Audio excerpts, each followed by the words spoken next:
A questão dos mitos.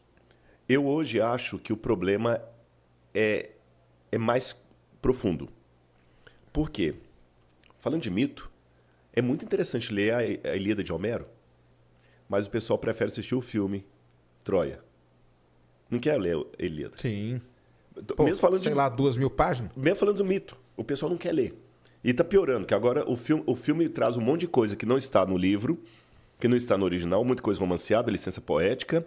Mas o pessoal é mais cômodo assistir o filme na Netflix do que ler o livro. Eu estou falando de mito. E nisso aí, quantas frases de Nietzsche que ele nunca falou, que o pessoal falando de Nietzsche, quanta coisa que não foi dita, porque é mais cômodo. Então, eles criam um mito do mito, né? O mito do mito. Não é só porque o mito é mais fantástico, é porque hoje eu acrescento a isso que você falou, uma preguiça mental. Ah, sim. Que eu quero tudo então mastigar. Tá em todas as áreas, todas até as nas áreas. de vocês. E na Bíblia está também. Então o primeiro ponto é esse, a preguiça mental. Olá e seja bem-vindo ao nosso canal dedicado à fé cristã e ao desenvolvimento pessoal. Aqui, buscamos compartilhar conteúdo de qualidade para fortalecer sua espiritualidade e enriquecer sua jornada de vida. Não se esqueça de nos seguir nas redes sociais, Instagram, Facebook e TikTok, para se manter atualizado e interagir conosco. Os links estão na descrição abaixo. Santo Graal. Santo Graal. Você com certeza viu o filme O Código da Vinci, né? Sim. Eu li o livro, na verdade. Leu o livro? Por incrível que pareça, eu não assisti o filme do não? Tom Hanks, eu li o livro. Entendi.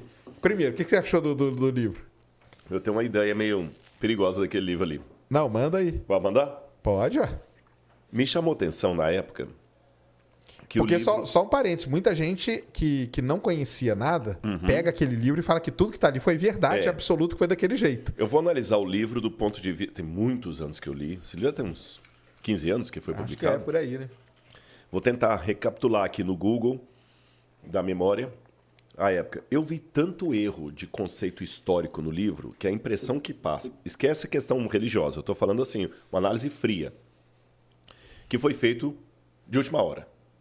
Você entendeu? Como você olhar um telescópio e falar assim, gente, está cheio de erro, que está bambo. Quem montou esse negócio aqui, montou correndo. Porque o livro ele tem erros muito primários. Por exemplo, ele fala da fundação de Paris, ele dá uma data tão errada, tão estúpida, é como se eu colocasse Galileu Galilei no século X. Então, assim, peraí, ou o Rodrigo fez uma pesquisa muito porca, ou o revisor não percebeu, Galileu Galilei no século X, erros dessa natureza. Ele coloca que a palavra, por exemplo, Mona Lisa, eu lembro que ele explicava lá que Mona Lisa significa minha Isis, que Lisa, Isis, não tem em egípcio, e na época eu estava estudando egípcio, eu estava estudando hieróglifos, ao certo, não tem nada a ver com Lisa, nenhum dicionário de egípcio antigo, nenhum léxico, nenhuma gramática pronunciava Isis como sendo Lisa. De onde que tirou aquilo ali? Ele tinha erros sobre os merovíndios, sobre... mas muitos erros assim crassos, que com um pouquinho de estudo em história, assim, peraí, não, esse cara não pesquisou. Pareceu que foi um livro encomendado e escrito meio às pressas para alguém que sabia preparar uma história bonitinha. Sabe? Ele só tinha aquela ideia de romancista e preparou o negócio ali. Aí eu falei, por que isso? E muitos erros. Aí eu comecei a bater em cima dos erros da época, as forçações de barra, né? Que o as V interpretações, aqui, isso aí. Porque muita gente, a partir dali, começou a falar que aquilo lá era... Só para o pessoal entender, galera, aquilo lá é uma ficção, tá? É uma ficção e o cara, na verdade, o que ele fez foi isso aí. Ele foi pegando coisas e... E uma ficção mal escrita. O problema é que foi... Porque, por exemplo, o Nome da Rosa, do Humberto Eco, também é uma ficção. Mas você vê que foi pesquisado. Ah, sim. O cara ambientou bem a história na Europa medieval, colocou um Sherlock Holmes lá na época do... Então, quer dizer, foi pesquisado. O Xangô de Baker Street, do falecido Jô Soares. Humberto Eco também faleceu. Também foi muito bem escrito. Você vê que o Jô Soares era um intelectual, preparou. O Código da Vinci não tem essa qualidade literária. Esse que é o ponto. Foi muito mal feito. Aí, é curioso que nos Estados Unidos, quem publicou o livro foi nossa, só que eu falei agora, fugiu o nome da editora, que era a principal editora para publicar livros católicos. Caramba! Tá na Doubleday, de Nova York. Doubleday.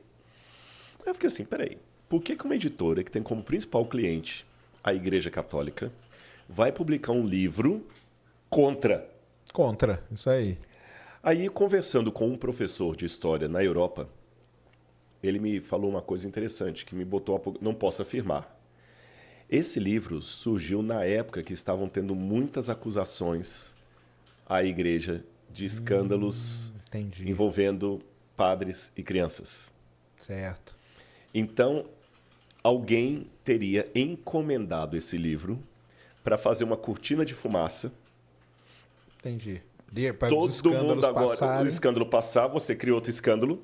Todo mundo que é crente vai ficar revoltado com o filme, o livro, vai produzir resposta, e ao produzir resposta sobre isso aqui, eu esqueço aquilo lá. Eu achei interessante essa hipótese. Não posso afirmá-la para longe de qualquer questionamento, mas ela faz todo sentido.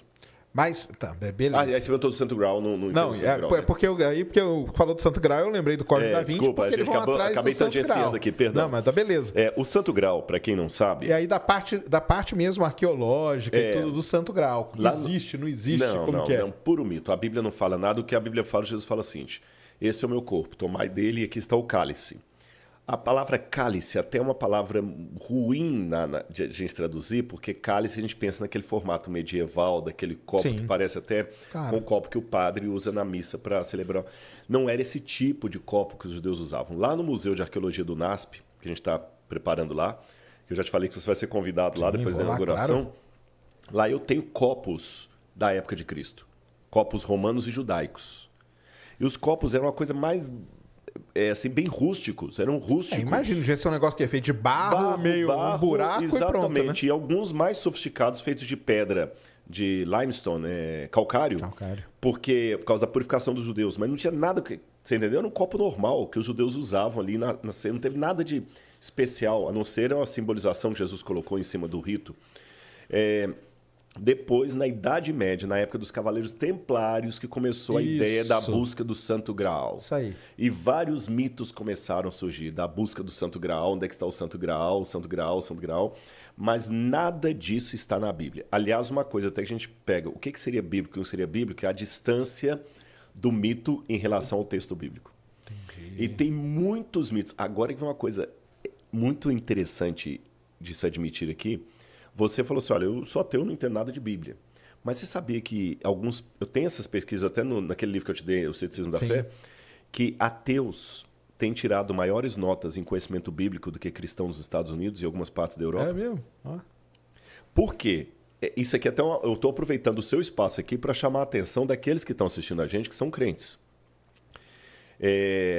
Se você não estuda a sua Bíblia, você vai começar a falar bobagem em nome da Bíblia. Ah, sim.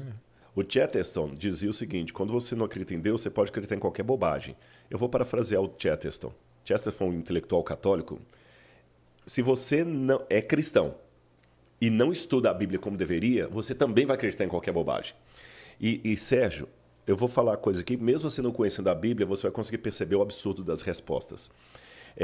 Eu tenho tudo isso em pesquisa do Pool Forum, e também de um outro instituto lá, que agora me fugiu o nome, mas o Pool é um dos principais dele, faz pesquisa sobre conhecimento religioso.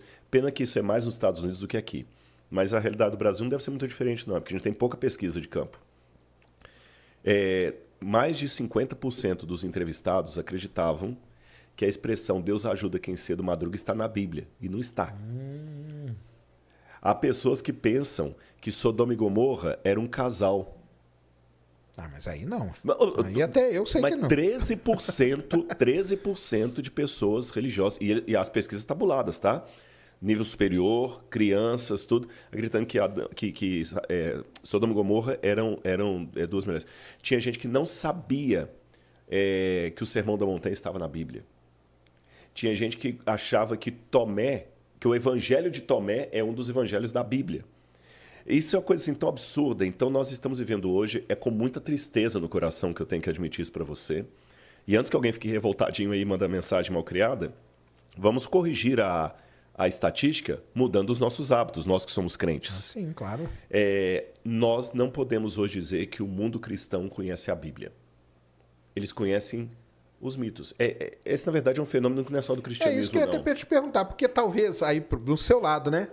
Porque no meu eu sei que sim, mas no seu, os mitos são mais interessantes do que o texto mesmo que está ali?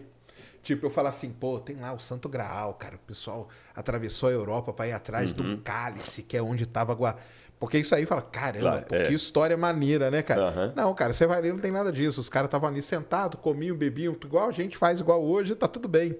Como que é os mitos aí? Eu vou responder isso em 2 níveis para você. Primeiro nível, a questão dos mitos. Eu hoje acho que o problema é mais profundo. Por quê? Falando de mito, é muito interessante ler a Ilíada de Homero, mas o pessoal prefere assistir o filme Troia. Não quer ler a Ilíada. Sim. Pô, mesmo falando sei lá, 2.000 páginas? Mesmo falando do mito, o pessoal não quer ler. E tá piorando, que agora o filme traz um monte de coisa que não está no livro, que não está no original, muita coisa romanceada, licença poética. Mas o pessoal é mais cômodo assistir o filme na Netflix do que ler o livro. Eu estou falando de mito. E nisso aí, quantas frases de Nietzsche que ele nunca falou, que o pessoal fica falando de Nietzsche, quanta coisa que não foi dita, porque é mais cômodo. Então, eles criam um mito do mito, né? O mito do mito. Não é só porque o mito é mais fantástico, é porque hoje eu acrescento a isso que você falou, uma preguiça mental. Ah, sim. Que eu quero tudo então mastigar. Tá em todas as áreas, todas até as nas áreas. vocês. E na Bíblia está também. Então, o primeiro ponto é esse, a preguiça mental. Segundo, a simplicidade da Bíblia, eu concordo com você. O mito chama mais a atenção da pessoa. E nesse aspecto, a Bíblia dá a mão com vocês, que são cientistas. Porque a tendência da Bíblia, se você olhar a Bíblia friamente como um livro histórico, uma produção de literatura, você vê que a Bíblia sempre tenta puxar do mito para a realidade. Entendi. Por isso que falou assim, coisa tão simplesinha ali, o mito chama a atenção. E é mesmo. Porque você compara, por exemplo, as cosmogonias. Até vou dizer aqui de uma maneira bem intelectual. A visão bíblica de Deus, ela é intelectualmente muito sofisticada. Muito sofisticada. Se comparada à mitologia, à teogonia de Hesíodo, por exemplo. Quando você vê o caráter de Zeus vindo, pega a mulher, não sei o que e tudo, e o Deus de Israel, como ele é muito mais sofisticado. Você sabia que de todos os mitos do passado, a Bíblia é o único livro, estou colocando mito, não que eu estou colocando a Bíblia como mito, mas estou dizendo assim, vamos colocar assim, os grandes livros produzidos no passado, né? As teogonias. O único livro do passado que coloca a divindade antes do universo é Deus, é a Bíblia. É a Bíblia. Todos os outros, Enuma Elish, o épico do Gilgamesh, todos esses grandes mitos, o Atrahasis, quando falam da criação, os mitos sumerianos, egípcios, quando fala de Atom, o universo estava lá, ou se autoexistiu, ou se autofecundou, e depois vieram os deuses. A Bíblia coloca o Deus antes e fala o seguinte, ele não pode ser reduzido a um boneco de barro que você vai ficar... Isso é muito sofisticado. Entendi. Claro. Muito sofisticado. A Bíblia quebra a ideia do totem. A Bíblia quebra a ideia do... Quando constrói, o Salomão vai fazer o templo em Jerusalém, falou, Senhor, eu sei que nem o céu dos céus se podem conter. Quanto mais essa casa que eu fiz. Diferente da liturgia babilônica, onde o Deus vinha e morava mesmo ali naquele santuário. Estava ali, a casinha dele. Então era muito sofisticada a Bíblia. E eu concordo com você. O mito, ele é mais fascinante, por isso que muitos correm para o mito e deixam de lado a história real que a Bíblia apresenta. Pena, porque apresenta uma propaganda negativa da Bíblia. Segundo, existe uma preguiça mental hoje que me faz correr para os resumos e não mais para o enredo lido. E em terceiro lugar, o milagre da Bíblia está em mostrar Deus agindo nas coisas simples do dia a dia. Aí, quando acontece uma aparição, uma epifania de Deus gloriosa, ela faz sentido porque Deus se revela na simplicidade. Entendi.